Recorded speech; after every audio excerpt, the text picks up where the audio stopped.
वृंदावन कौन कौन गया है? लो साहब, अरे भाई आप सब तो रेमुणा वासी, सब वृंदावन वासी ही हैं। रेमुणा को स्वयं ठाकुर जी ने कहा ये गुप्त वृंदावन है, और जब गोपीनाथ जी चित्रकूट से आकर यहां विराज गए तो ये प्रगट वृंदावन हो गया। आप लोग यह मानो ही मत कि हम बाहर हैं, आप लोग मानो हम तो गोपीनाथ के चरणों में वृंदावन में निवास करते हैं। ये अनुभव करो।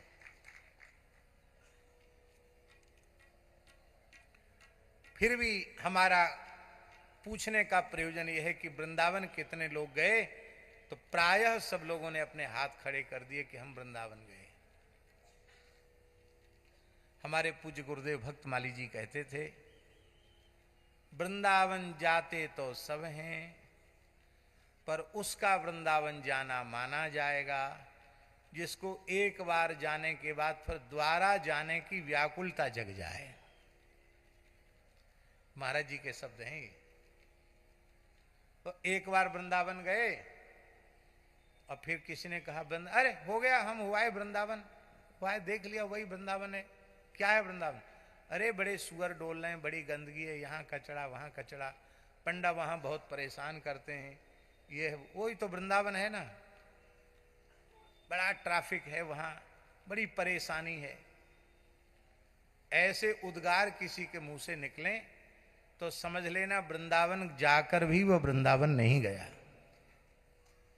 वृंदावन जाना उसका माना जाएगा जो वृंदावन का नाम सुनते ही आंखों में आंसू भरावे, हृदय भरावे कि भैया कितने दिन वृंदावन खोए, गए तो थे वृंदावन लेकिन मन नहीं भरता है, बार बार वृंदावन जाने का मन करता है।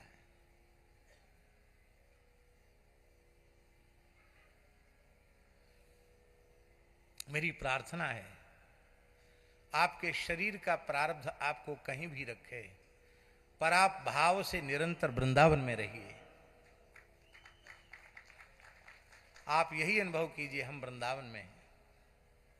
नित्य यमुना स्नान कीजिए, नित्य वृंदावन की परिक्रमा कीजिए, नित्य गिरिराज जी का दर्शन कीजिए, नित्य बिहारी जी, राधा वल्लभ जी, राधा रमण जी, गोपीश्वर जी, मलुकपीठ बिहारी जी, आप जो चाहें सब कर सकते हैं।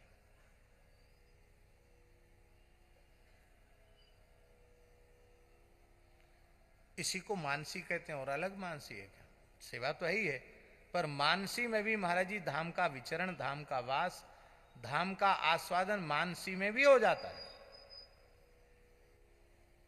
एक महाराज जी के हमारे शिष्य थे पूज्य गुरुदेव भक्त माली जी के, ठाकर सिबाई, उनको ये मानसी भावना इतनी सिद्ध हो गई थी महाराज जी कि वो यहां तक बता देते थे, नित्य वृंदावन दर्शन करते थे, गिरिराज जी की परिक्रमा, बरसाना दर्शन, नंदगांव दर्शन, पूरे ब्रज का दर्शन नित्य करते थे वो मानसी में, और संतों का भी दर्शन करते थे मानसी में, उनसे वार्तालाप भी करते थे। वो यहां तक बतला देते थे, माने हम आपको मंच से बता रहे हैं, वो यहां तक बतला देते थे कि हम इतने बजकर इतने मिनट पर आपके कक्ष में आए थे, लेकिन उस समय आप कक्ष में नहीं थे, तो हमने देखा आप कहाँ हैं मलुकपीठ में, तो आप समाधि की परिक्रमा कर रहे थे, वहां तुलसी जी को जल चढ़ा रहे थे। शरीर है बंबई में, और वहां बैठकर वो बता रहे हैं कि हम वृंदावन में भी कहां थे उस समय। एक वैश्य परिवार में, ग्वालियर की बात है, एक वैश्य परिवार में नीखरा जी के हम गए। फोन की सुविधा थी नहीं, मोबाइल वगैरह तब चले नहीं थे, और कोई सूचना हमने दी नहीं। एक काम था, बिना सूचना के ही पहुंच गए। तो जिनके घर में जाना था महाराज जी, उनको खबर भी नहीं थी, और उनकी माता जी ने कहा कि आज वृंदावन से महाराज जी चल पड़े हैं और इतने बजे तक रेलवे स्टेशन आ जाएंगे, तुम ले आओ। और देखो वो कच्ची चीज घर की पाएंगे नहीं, घर में ठाकुर जी जरूर हैं, पर हम लोग वैसे हैं, कच्ची नहीं खिला सकते, बढ़िया शुद्ध वेद लक्षणा गाय के घी की पूड़ी, हलवा, सब चीज बनाओ, भोग लग के तैयार। तो मैंने उनको पूछा, उन माता जी को, कि आपको कैसे पता चला? तो वो माता जी, अब तो शरीर नहीं है उनका, बोले महाराज जी मैंने मानसी में देख लिया। लियो साहब, आश्चर्य हुआ कि एक वैश्य परिवार की वृद्ध माताजी ने मानसी में देख लिया कि हम कितने बजे आ रहे हैं, वो हमारे आने के पहले प्रसाद की पूरी तैयारी। तो उनके घर के बच्चों ने कहा कि हम तो कभी कभी दादी से पूछते हैं कि दादी चक्रधर भगवान का कैसा श्रृंगार है, तो वो बता देती हैं, यहीं बैठे वो हम वृंदावन में चक्रधर भगवान का, चक्रधारी भगवान का मंदिर है, तो बता देती हैं आज ठाकुर जी की पोशाक कैसी है, आज टोपी धारण किए हुए हैं कि मुकुट धारण किए हुए हैं, सब बता देती हैं। कैसा श्रृंगार है, किन फूलों की माला है, ये भी बता देती है। बच्चे बोले हम तो दादी से खेलते रहते हैं। ये तो कोई सतयुग त्रेता की बात नहीं, ये तो अभी की 30-35 साल पुरानी बात बता रहे हैं हम आपको। मानसी, क्या कहना। धाम में जाना, धाम से आना, फिर धाम से आना तो खाली न लौटना, धाम को हृदय में बसा कर के लाना, और फिर माला फेरते समय नित्य धाम का चिंतन करना। नित्य यमुना स्नान, नित्य गोपीश्वर दर्शन, नित्य बंसीवट का दर्शन, नित्य निधिवन राज का दर्शन। खूब खुली छूट है, वहाँ कोई जाम नहीं मिलेगा, वहाँ कोई टिर्री रिक्शा वाले नहीं मिलेंगे, वहाँ कोई हल्ला गुल्ला मचाने वाला नहीं मिलेगा, वहाँ कोई प्रदूषण भी नहीं मिलेगा। क्यों? हमारो वृंदावन हमारो वृंदावन और माया काल जहाँ नहीं व्यापे, माया काल जहाँ नहीं व्यापे, जहाँ रसिक सिरमौर, जहाँ रसिक सिरमौर, छूट जात सद असद वासना, छूट जात सद असद वासना, मन की दौरा दौर, मन की दौरा दौर, हमारो वृंदावन और हमारो वृंदावन और भगवत रसिक बतायो श्री गुरु, भगवत रसिक बतायो श्री गुरु, अमल अलौकिक ठोर, अमल अलौकिक ठोर, हमारो वृंदावन हमारो वृंदावन हृदय रूपी वृंदावन। प्रत्यक्षवास का अवसर न हो तो अपने हृदय में वृंदावन को बसाइए, और आशा जाकी जहां बसी तह ताही को वास। महाराज जी, उस प्रकार के अंतःकरण का निर्माण न हो तो वृंदावन में रहकर भी वृंदावन में नहीं है, और वैसा अंतःकरण बन जाए तो वृंदावन के बाहर रहकर भी वृंदावन में है। सब इसी का खेल है। कुछ कह रहे हैं जी?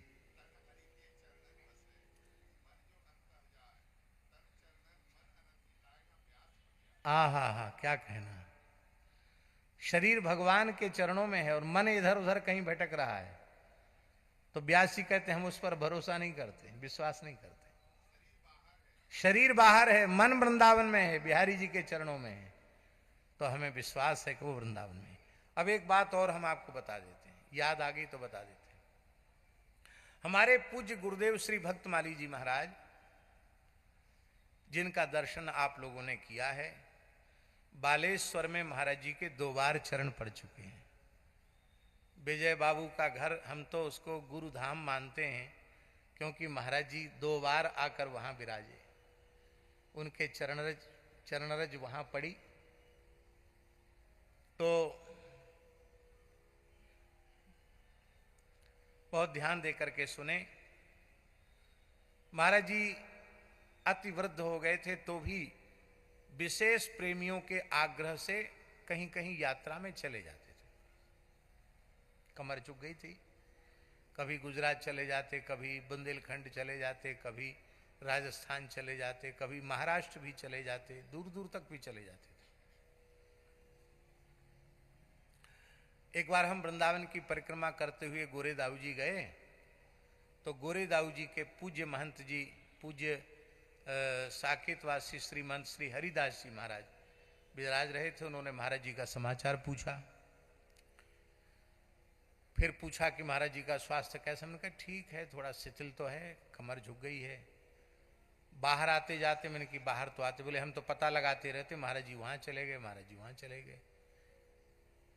हमसे बोले पंडित जी देखो, आप महाराज जी को बाहर जाने से रोकिए, अब बाहर जाना आना छोड़ें, अब अखंड वृंदावन वास का नियम ले लें।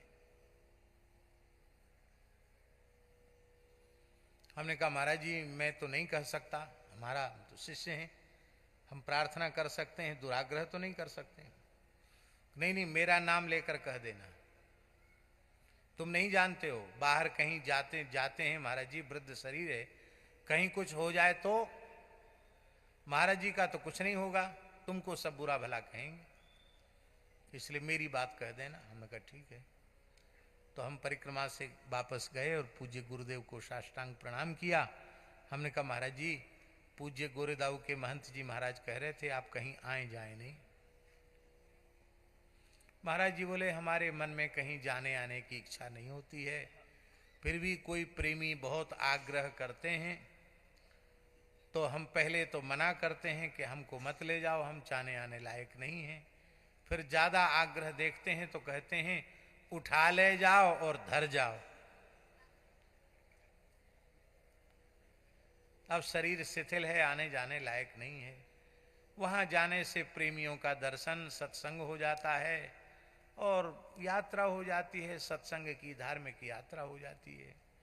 हमने कहा महाराज जी, गोरेदाऊ जी वाले महंत जी प्रार्थना कर रहे थे कि आपको नहीं जाना चाहिए। तो महाराज जी फिर बोले, बुलाने वाले को प्रसन्नता हो रही है, जाने वाले को कोई समस्या नहीं है, उनको क्या तकलीफ हो रही है, आपको क्या तकलीफ हो रही है। हमने कहा महाराज जी कोई तकलीफ नहीं हो रही है। वो कह रहे थे महंत जी कि कहीं कुछ हो जाएगा तो क्या हो जाएगा, हाथ पांव टूट जाएगा, दुर्घटना हो जाएगी, इससे अधिक होगा तो मृत्यु हो जाएगी, इससे अधिक तो कुछ नहीं होगा। अब महाराज जी तो सहज बोल रहे थे। महाराज जी मान लो शरीर वृद्ध है, खिसक जाएंगे, हाथ पैर टूट जाएगा या मृत्यु हो जाएगी, इससे ज्यादा तो कुछ नहीं होगा। इतना कहते कहते तत्काल भावाविष्ट हो गए और बोले पंडित जी तुम क्या समझते हो, हम वृंदावन के बाहर जाते हैं, आधे क्षण के लिए भी हम वृंदावन से बाहर नहीं जाते, निरंतर पल भर के लिए भी हम वृंदावन से बाहर नहीं जाते, हम निरंतर वृंदावन में ही निवास करते हैं। और तुम्हें पता नहीं है, जहां यह शरीर छूटेगा उसके पहले वहां वृंदावन प्रकट हो जाएगा।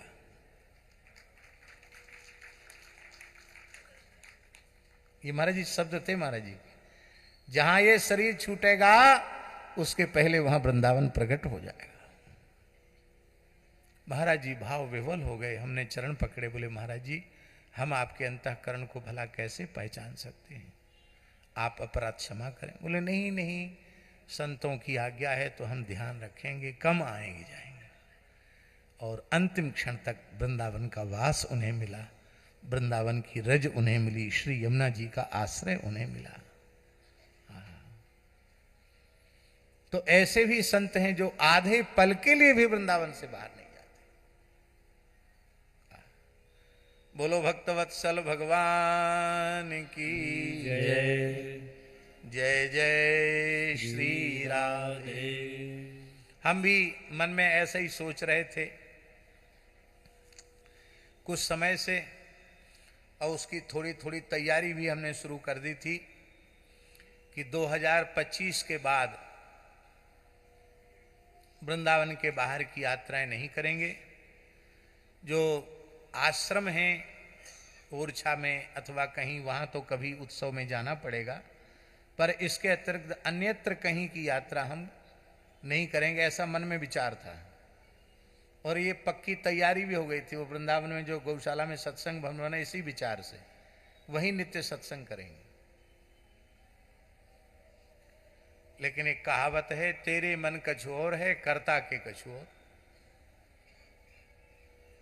जिस 2025 के बाद हम नियम लेना चाहते थे, उसी 2025 में ऐसी घटना घट गई कि अब रेवासा धाम में श्री जानकी नाथ जी ने पकड़ लिया। अब वहाँ इतनी बड़ी महाराज जी जिम्मेवारी है कि अब वो सब, इसलिए सारे संकल्प विचार अब श्री जी के चरणों में समर्पित कर दिए। जहाँ राखो तहाँ रहो, मान सुख रास है, बस देहु दया कर दान न भूलो, केली को भगवत बलित तमाल विलो कहूँ गेली को। और कुछ नहीं चाहिए, जहाँ रखे। आहा, और संतों ने उपाय बता दिया है महाराज जी।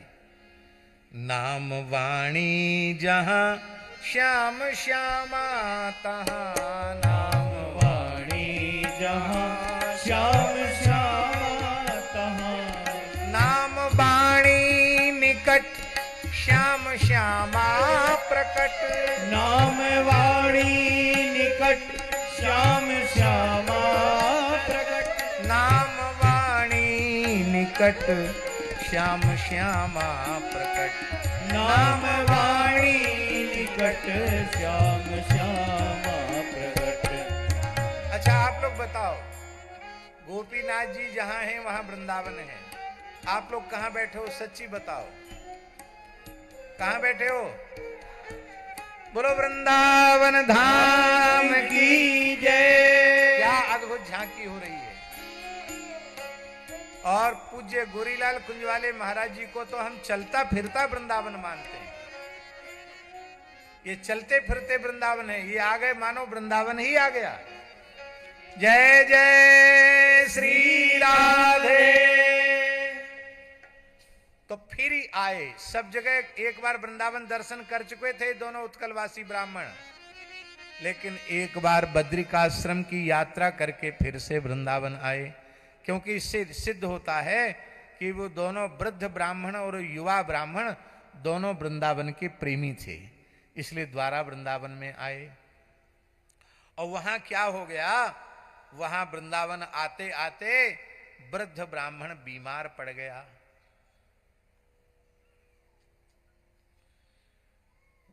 हमारे महाराज जी कहते थे कि अब तो वाहन से आप चारों धाम की यात्रा कर सकते हैं, पहले पैदल की यात्रा थी। तो लोग जब बद्रिकाश्रम, श्री यमुनोत्री, गंगोत्री, केदारनाथ, बद्रीनाथ जाते थे ना, तो उसके पहले लोग बढ़िया से खाना पीना शुरू कर देते थे। खूब दूध, घी, बादाम, कुछ चलना फिरना, कुछ कसरत करना, थोड़ा तगड़े हो जाएं, क्योंकि पैदल इतनी यात्रा, पहाड़ के पहाड़ चढ़ना है। तो कोई पूछता कहाँ जा रहे हो, बद्रीनारायण। तो यात्रा के समय तो ऐसे होते, वहां से लौट के आते, कहाँ से आए, बद्रीनारायण। लागे अति पहाड़ कर पानी, विपिन विपत्ति नहीं जाए बखानी। सारी बादी छट जाती थी, मोटे तगड़े लोग भी दुबले पतले हो जाते। हमारे मन में भी कभी कभी आता है कि बिना बताए, और कभी हम नर्मदा परिक्रमा या कहीं चले जाएं तो सब ठीक हो जाए। लेकिन अब ये सोशल मीडिया का जमाना ऐसा आ गया कि बिना बताए भी जाएं तो कहीं छिपना बहुत मुश्किल है। क्या आनंद है। तो वहां से आकर के ब्राह्मण बीमार पड़ गया, और उस समय उत्कल प्रदेश के और भी तीर्थयात्री थे। बहुत ध्यान से सुने जो हम कहना चाह रहे हैं। और भी तीर्थयात्री थे, वे सबके सब उस ब्राह्मण को छोड़कर चले गए। उनके कोई नाते रिश्ते में भी लगते थे, वो लोग भी छोड़ के चले गए। यही है संसार का स्वरूप। मोह देखा प्रेम है, फिर अपने अपने।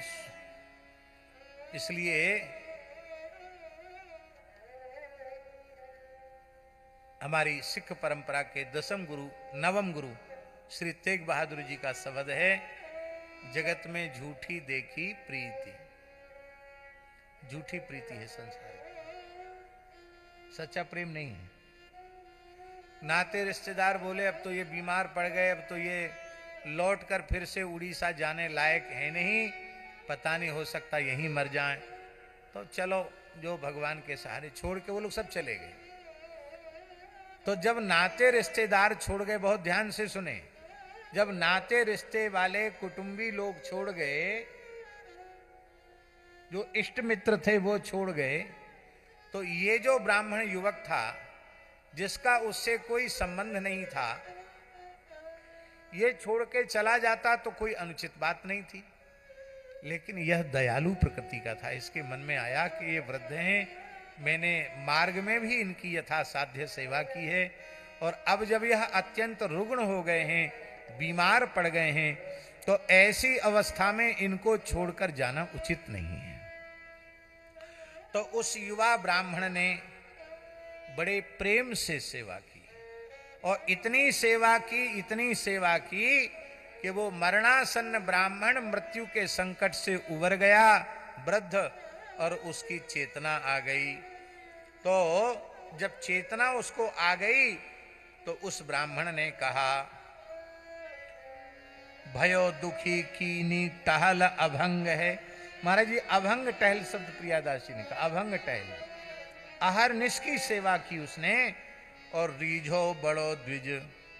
ब्राह्मण रीझ गया और उसने कहा, भाई यदि कोई उपकार करने वाले के साथ प्रत्युपकार नहीं करता है तो वह कृतघ्न माना जाता है। सारे पापों का प्रायश्चित है, पर कृतघ्नता का कोई प्रायश्चित नहीं है।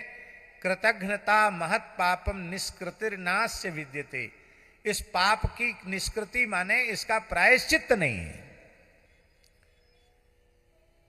तुम्हारा कोई स्वार्थ तो था नहीं, बिना स्वार्थ के निर्लोभ निष्काम भाव से मुझ रुग्ण की, वृद्ध की, रोगी की तुमने जो सेवा की है और मुझे स्वस्थ बना दिया, फिर से पैदल चल के मैं अपने घर तक पहुंच सकूं, इस योग्य बना दिया, तो तुम्हारे प्रति हम हृदय से कृतज्ञ हैं। और कृतज्ञता में कुछ न कुछ देना चाहिए, तो मैं क्या दूं? द्विजो बड़ो द्विज निज सिता तो को दई।